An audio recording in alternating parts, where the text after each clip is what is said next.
अधिक सत्संग वीडियोस प्राप्त करने के लिए सब्सक्राइब करें हमारे चैनल को और प्रेस करें बेल आइकन।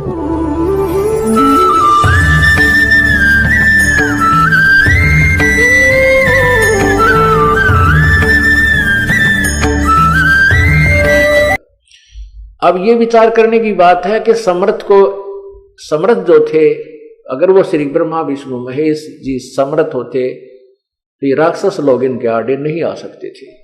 इस तरह के जो संसारी कर्मों के विरुद्ध जो कार्य भगवानों ने भी यहां करने पड़े तो ये समर्थ नहीं थे, ये भी काम चलाऊ सरकार थी। लेकिन इनको हमें अजरो अमर सर्वशक्तिमान कुल के मालिक बताया जाता था। ये तीन भी बताते थे, फिर कहते थे कुल का मालिक तो एक है, वो एक कौन है? फिर आकर कहते थे विष्णु ही सर्वशक्तिमान है, जो विष्णु जी में विशेष श्रद्धा रखता था। और जो श्री शिव जी में विशेष श्रद्धा रखता था वो कहता था शिव जी ही एक है, कुल का मालिक है। नहीं, उस कुल के मालिक का ज्ञान तो इस तत्व ज्ञान से ही होगा और हो रहा है।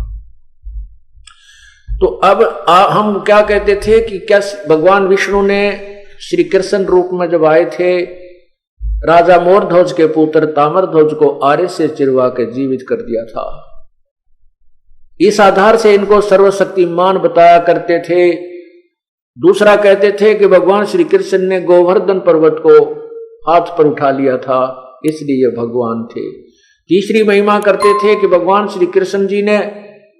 श्री राम ने समुद्र के ऊपर पुल बना दिया था, इसलिए सर्वशक्तिमान थे। अब परमात्मा क्या कहते हैं? समुद्र पाट लंका गयो, सीता को भरतारे, अगस्त ऋषि ने ये सारे पी लिए, इनमें कौन करतारे।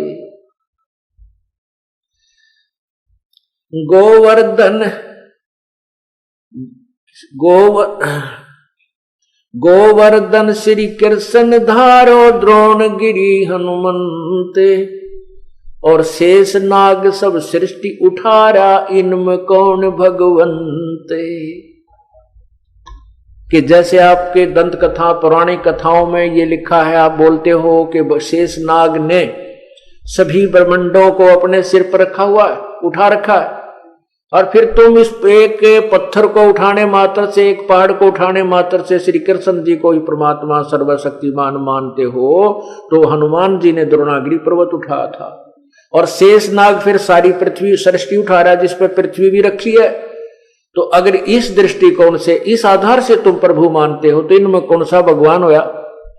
शेष नाग भगवान हुआ, या श्री कृष्ण भगवान हुआ, या हनुमान जी भगवान हुए? परमात्मा क्या बताते हैं?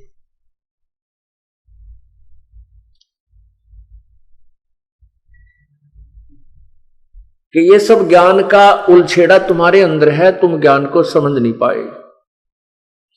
काटो बंधन विपत में, कठिन करो संग्राम, चिन्हो रे नर प्राणिया, वो गरुड़ बड़ो अकराम। है कितनी प्यारा निर्णायक ज्ञान दे दिया परमात्मा ने समर्थता और असमर्थता का। कि जब भगवान श्री राम को तुम विष्णु अवतार और सर्वशक्तिमान मानते हो, जिस समय गरुड़ वो नाग फांस के अंदर, श्रीलंका के अंदर युद्ध के दौरान श्री रामचंद्र जी नाग फांस में आ गए थे, नागों ने सान को बांध लिया था। उस समय भगवान विवश हो चुके थे, दोनों हाथ नीचे को और बांध कर खड़े कर दिए गए थे, असहाय थे। तब गरुड़ से याचना की, गरुड़ ने आकर के उन नागों को काटा, और वो जब भगवान बंधन मुक्त हुए तो क्या बताते हैं?